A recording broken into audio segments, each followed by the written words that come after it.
Hello class ফোরের বন্ধুরা, তোমরা সব কেমন আছো? আশা করি তোমরা প্রত্যেকেই ভালো আছো। চলে এসেছি সম্পূর্ণ নতুন একটি ভিডিও নিয়ে। আজকের এই ভিডিওতে আমি আলোচনা করতে চলেছি তোমাদের লেসন 3 অর্থাৎ টেস্ট অফ বেঙ্গলের কিন্তু পার্ট 3 নিয়ে। দেখো এই পার্টটি শুরু হচ্ছে তোমার 40 নম্বর পৃষ্ঠা থেকে। তো চলো কথা না বাড়িয়ে শুরু করা যাক। দেখো টেক্সটে কিন্তু শুরু হচ্ছে এইভাবে। দেখো ইট ওয়াজ 9:30 AM বলা হয়েছে। তখন বেলা 9:30 অর্থাৎ সকাল 9:30 কথা বলা হয়েছে। ঠিক আছে? দেখো কিন্তু পিএম থাকলে কিন্তু রাত 9:30 কথা কিন্তু বলতো। এএম মানে হচ্ছে দেখো রাত 12টা থেকে সকাল 12টা অবধি কিন্তু এএম বলা হয় এবং সকাল 12টার পর থেকে রাত্রি 12টা অবধি কিন্তু পিএম থাকে। ঠিক আছে? দেখো দে স্যাট ইন দ্য ওপেন কার্টইয়ার্ড। দেখো কিছু কিছু শব্দের কিন্তু বাংলা মানে তোমাদের বোঝার সুবিধার্থে কিন্তু দিয়ে দিয়েছি। ঠিক আছে? They sat in the open courtyard in the pleasant morning sunshine. দেখো সকালবেলার যে মনোরম যে সূর্যালোক, সেই সূর্যালোকে কিন্তু তারা খোলা উঠানে বসেছিল। তারা বলতে কাকে বোঝানো হয়েছে? দেখো রিভু এবং গৌরী এবং কিন্তু দেখো গোগল নিজে। Okay, grandma had prepared hot luchis and potato curry for them. দেখো ঠাকুমা কিন্তু তাদের জন্য তৈরি করেছিলেন কি গরম গরম লুচি আর আলুর তরকারি। Gogol was hungry. দেখো গোগল কিন্তু ক্ষুধার্ত ছিল, অর্থাৎ গোগলের খিদে পেয়েছিল। দেখো হাংরি কথার আক্ষরিক অর্থ হচ্ছে ক্ষুধার্ত, অর্থাৎ এখানে কিন্তু গোগলের কিন্তু খিদে পেয়েছিল। He found food very tasty. সে কিন্তু খাবারগুলোকে কিন্তু অত্যন্ত টেস্টি বা সুস্বাদু পেল। ঠিক আছে? হি ওয়াজ লিকিং হিজ ফিঙ্গার। লিক মানে কি চাটাচাটি করা। তার কিন্তু এত সুস্বাদু তার লেগেছে। কি লেগেছে? তো গরম গরম লুচি আর আলুর যে তরকারি, সেই তরকারিটা সে কিন্তু তার আঙুল পর্যন্ত কিন্তু সে চাটছিল। ওকে, নেক্সট কি রয়েছে? আফটার ব্রেকফাস্ট অর্থাৎ ব্রেকফাস্ট। দেখো সকালের প্রথম খাবারকে ইংরেজিতে ব্রেকফাস্ট বলা হয় বা প্রাতরাশ বলা হয়। ঠিক আছে? আফটার ব্রেকফাস্ট অর্থাৎ প্রাতরাশের পর the children played in the courtyard. দেখো বাচ্চারা কিন্তু কোথায় খেলছিল? তো উঠানে কিন্তু খেলছিল। ঠিক আছে? Time past quickly. দেখো এই সময় কিন্তু খুব দ্রুত কিন্তু অতিবাহিত হয়ে গেল, পাস হয়ে গেল। ইট ওয়াজ শোন 12 ইন দ্য আফটারনুন। দেখো খুব শীঘ্রই কিন্তু 12টা কিন্তু বেজে গেল। ঠিক আছে?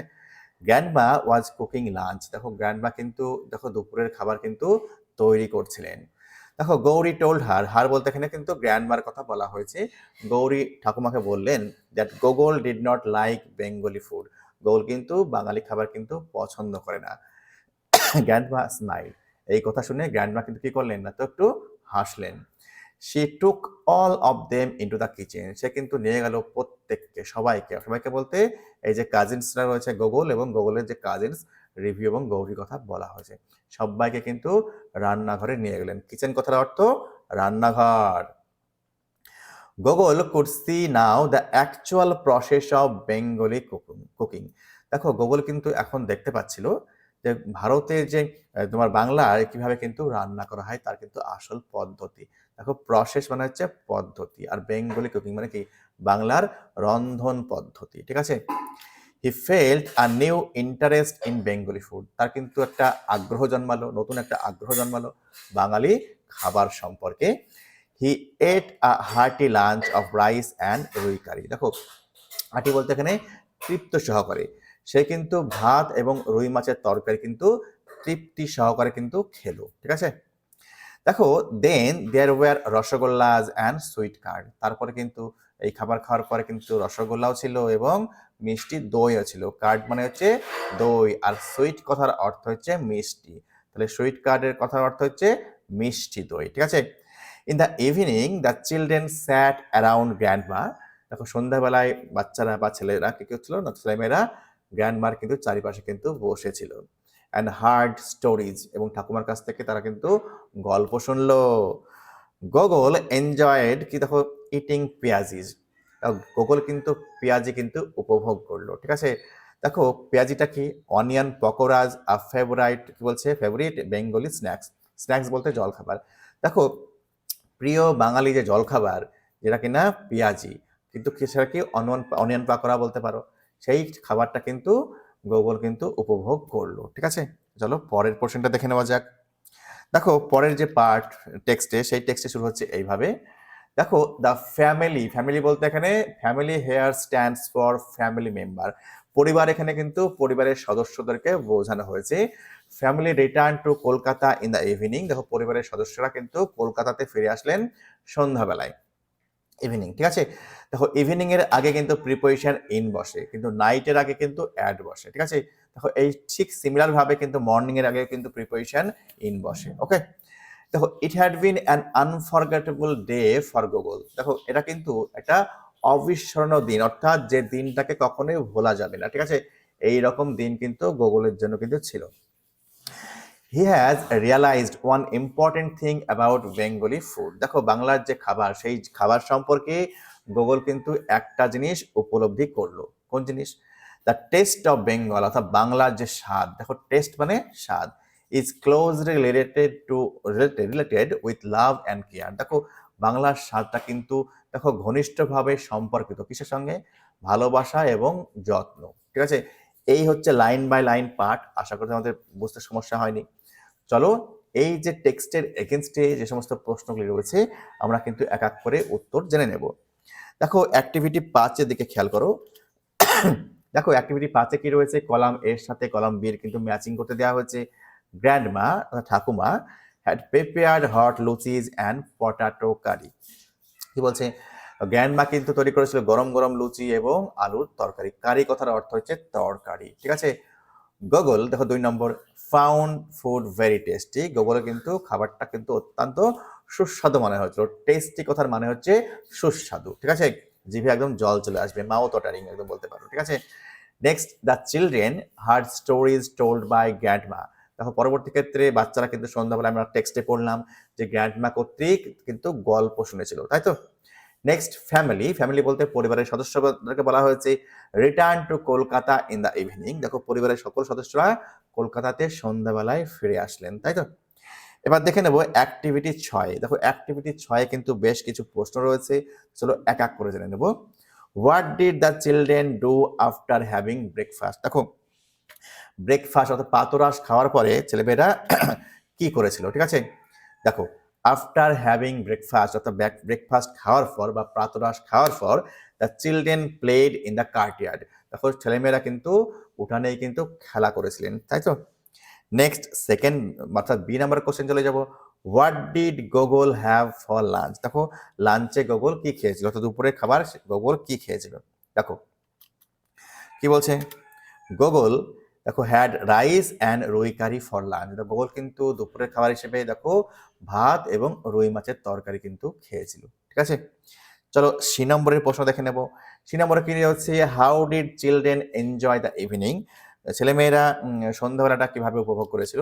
তো চলো দেখে নেওয়া যাক আনসারটা। The children enjoy the evening sitting around grandma and hearing stories, দেখো ঠাকুমার চারিপাশে বসে এবং গল্প শুনে কিন্তু সন্ধ্যাবেলাটা তারা উপভোগ করেছিল, ঠিক আছে। চলো পরের প্রশ্নটা জেনে নেব। পরে যে প্রশ্ন রয়েছে সেই প্রশ্নটি হলো, why was the day unforgettable for Google, দেখো দিনটি কিন্তু অবিস্মরণীয় ছিল গুগলের জন্য, কেন ছিল? চলো আমরা জেনে নিই। দেখো কি বলছে, the day was unforgettable for Google as he realised one important thing about Bengali food, দেখো গুগলের জন্য কিন্তু দিনটি ছিল অবিস্মরণীয়, কেননা ওই দিনে কিন্তু গুগল উপলব্ধি করে বাঙালি খাবারের যে গুরুত্ব, সেই গুরুত্ব সম্পর্কে, ঠিক আছে। চলো পরের অ্যাক্টিভিটিগুলো আমরা জেনে নেব, ঠিক আছে। চলো অ্যাক্টিভিটির সাথে আমরা খেয়াল করি। অ্যাক্টিভিটির সাথে কি রয়েছে না, তো প্রপার নাউনগুলোকে কিন্তু সার্কেল বা বৃত্তের মধ্যে রাখতে বলা হয়েছে। দেখো প্রত্যেকটা শব্দ কিন্তু বৃত্তের মধ্যে রেখেছি। দেখো ইন্ডিয়া, হিমালয়াস, দেখো পরেরটি ইন্ডিয়ান ওশান কিন্তু একসাথে হবে, ঠিক আছে। আমি দুখানা যদি দিয়ে দিতাম তাহলে দুখানা আলাদা আলাদা মিন করতো, ওই জন্য কিন্তু আমি বলেই দিচ্ছি তোমাদেরকে ইন্ডিয়ান ওশানটা কিন্তু একটা হবে, ঠিক আছে। নেক্সট আরবিয়ান সি, তারপরে রয়েছে নিউ দিল্লি, ওকে। এবার অ্যাক্টিভিটির 7 বিতে চলে আসবো। এখানে কিন্তু উপযুক্ত প্রোনাউন ব্যবহার করে কিন্তু আমাদেরকে করতে হবে। রবি ইজ এ গুড বয়, রবি হচ্ছে একটা ভালো ছেলে। হি দেখো রবির পরে রবি যেহেতু ছেলে তাই জন্য তার পরিবর্তে হি বসালাম প্রোনাউন, যদি মেয়ে হতো তাহলে আমি সি বসাতাম। He studies in class 4। Next 2 number, people were happy, মানুষজন কিন্তু খুব আনন্দিত বা সুখী ছিল। দে ওয়ার শাউটিং এনজয়, তারা কিন্তু আনন্দে চিৎকার করছিল। দেখো পিপুল বহু বচনে রয়েছে তার জন্য কিন্তু দে কিন্তু প্রোনাউন এখানে বসাতে হয়েছে। নেক্সট কি রয়েছে, Salma is a younger girl, দেখো এটা মহিলা তাই তো গার্ল মেয়ে, তার পরিবর্তে আমি প্রোনাউন সি বসিয়েছি, সি ড্রজ ভেরি ওয়েল, সে কিন্তু খুব সুন্দর আঁকে। I read a book yesterday, sorry I read, আমি কিন্তু গতকাল একটা বই পড়েছিলাম। It, I like it very much, দেখো এখানে বুকের পরিবর্তে আমরা ইট প্রোনাউন বসাতে হয়েছে, ঠিক আছে। নেক্সট দেখে নেব, দেখো এখান থেকে প্রপার নাউন এবং প্রোনাউনগুলিকে কিন্তু চুজ করে কিন্তু এই কলামে কিন্তু লিখতে হবে। দেখো প্রোনাউনের মধ্যে রয়েছে, সরি প্রপার নাউনের মধ্যে রয়েছে ওয়েস্ট বেঙ্গল, সুন্দরবনস, জলদাপাড়া, শান্তিনিকেতন এগুলি। আর প্রোনাউনের মধ্যে রয়েছে দেম, দে, আই, ইট এগুলি, ঠিক আছে। চলো পরের অ্যাক্টিভিটি আমরা জেনে নেব। পরের অ্যাক্টিভিটিতে কি রয়েছে, আর্টের এতে কি রয়েছে, দেখো এখানে কিন্তু circle the following words in the table. দেখো এই যে ওয়ার্ডের একটা তোমার অ্যালফাবেটের টেবিল রয়েছে, এখানে কিন্তু এই শব্দগুলি কোথায় রয়েছে সেগুলো কিন্তু সার্কেল দিতে হবে, ঠিক আছে। দেখো সার্কেল করে দেখিয়ে দিয়েছি, ওকে। আশা করি তোমরা বুঝতে পেরেছো। চলো পরের অ্যাক্টিভিটি জেনে নেব। পরের অ্যাক্টিভিটিতে কি রয়েছে, তো চেঞ্জ দ্য নাম্বার, ঠিক আছে। দেখো আন্ডারলাইন শব্দগুলো কিন্তু নাম্বার চেঞ্জ করতে দেওয়া হয়েছে, ঠিক আছে। দেখো লিফ থেকে লিভস হবে, বাটারফ্লাই থেকে বাটারফ্লাইজ হবে, অক্স থেকে অকশন হবে, ঠিক আছে। এরপরে 9 এতে রয়েছে কি, দেখো 4 সেন্টেন্সেস লিখতে বলা হয়েছে তোমার প্রিয় খাবার সম্পর্কে। তুমি চাইলে নিচের হিন্টসগুলি ব্যবহার করতে পারো। তো চলো দেখে নেওয়া যাক। দেখো my favourite food item is pizza, আমার দেখো প্রিয় খাবারের মধ্যে কি আইটেম হচ্ছে pizza. It has a delicious cheesy flavour with a hint of tangy tomato sauce. দেখো কি বলছে, এটা কিন্তু কি হ্যাজ এ ডেলিশিয়াস, দেখো সুস্বাদু, ঠিক আছে, পনিরের মতো একটু টমেটো সসের মতো কিন্তু স্বাদ কিন্তু এর কিন্তু রয়েছে। দ্য ক্রাস্ট, ক্রাস্ট বলতে উপরের পোর্শনটাকে বা খোসাটাকে বলা হচ্ছে, ইজ গোল্ডেন ব্রাউন, দেখতে কিন্তু গোল্ডেন ব্রাউন, ঠিক আছে কালারের, and perfectly ক্রিপসি এবং মুচমুচে। ক্রিপসি কথার মানে হচ্ছে মুচমুচে। The topping add vibrant colour, দেখো উপরে কিন্তু একটা প্রাণবন্ত রং দেওয়া থাকে, যার ফলে making it as visually appealing as it's is tasty.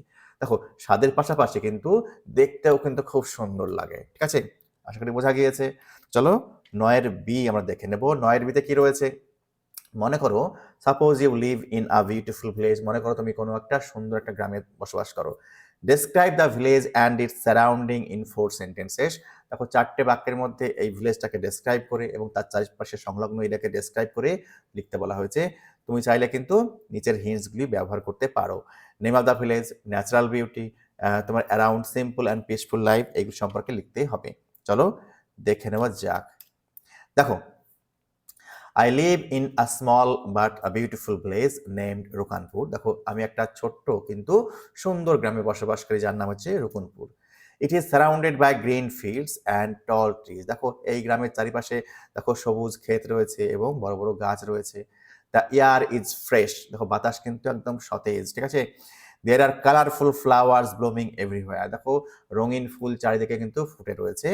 দেখো কি বলছে, people in the village live in simple peaceful life. গ্রামের যে লোকজন কিন্তু সাদামাটা শান্তিপূর্ণ জীবনযাপন করে। Helping each other and caring for nature, দেখো একে অপরকে সাহায্য তো করেই, পাশাপাশি কিন্তু প্রকৃতির কিন্তু খেয়াল রাখে।